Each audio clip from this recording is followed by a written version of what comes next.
Monsieur le Président, Madame la Ministre, Madame la Présidente de la Commission des Affaires sociales, Madame la rapporteure, mes chers collègues, ainsi que je l'ai souligné en Commission des Affaires sociales, cette proposition de loi n'est pas seulement une avancée importante en faveur de la santé des enfants, c'est également l'incarnation d'une méthode.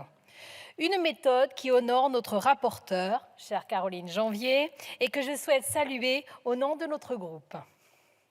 Si la genèse de cette proposition de loi se trouve dans de nombreuses études scientifiques démontrant les effets de la surexposition des enfants aux écrans, vous avez su enrichir votre texte au gré des contributions citoyennes sollicitées à cette fin. Cette approche illustre parfaitement l'état d'esprit qui anime l'ensemble des propositions du groupe Renaissance, à savoir le souci constant de répondre à des problématiques concrètes tout en associant celles et ceux susceptibles d'y apporter une solution optimale. La même remarque vaut pour l'examen du texte en commission, où chaque groupe a formulé des remarques pertinentes et suggéré des modifications dont certaines ont été retenues afin de parfaire votre proposition initiale.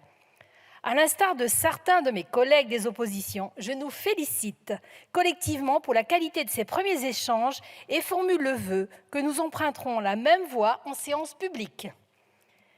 Malgré l'intensité de certains de nos débats, mes chers collègues, je persiste à croire et à clamer que nous sommes capables de travailler ensemble sur des sujets d'importance pour les Françaises et les Français.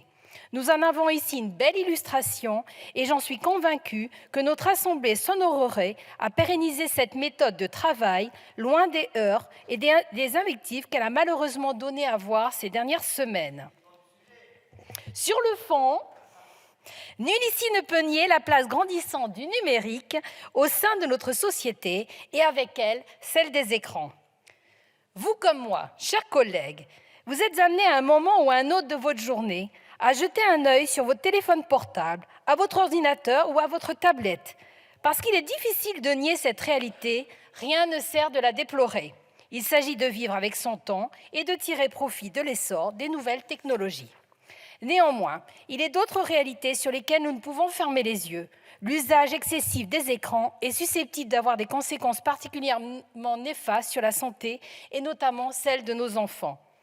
Je ne reviendrai pas de manière exhaustive sur le contenu du rapport du Haut Conseil de la santé publique qui dressait en 2020 un panorama des études scientifiques concernant l'impact des écrans sur la santé des plus jeunes. Troubles du développement, perturbations du sommeil, de l'alimentation, difficultés de l'apprentissage du langage, autant de mots qu'il nous est possible d'éviter sous réserve d'un usage raisonné et raisonnable des outils numériques. C'est précisément ce que propose le texte de la rapporteure qui constituera la première pierre d'une politique publique ambitieuse en matière de prévention contre ces risques liés à la surexposition aux écrans.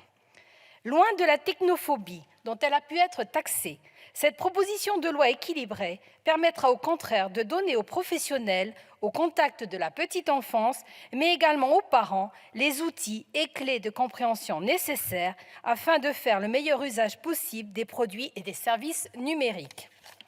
Notre groupe soutiendra bien évidemment l'adoption de ce texte et appelle de ses vœux un vote unanime à l'image de celui exprimé en Commission des Affaires sociales. Merci.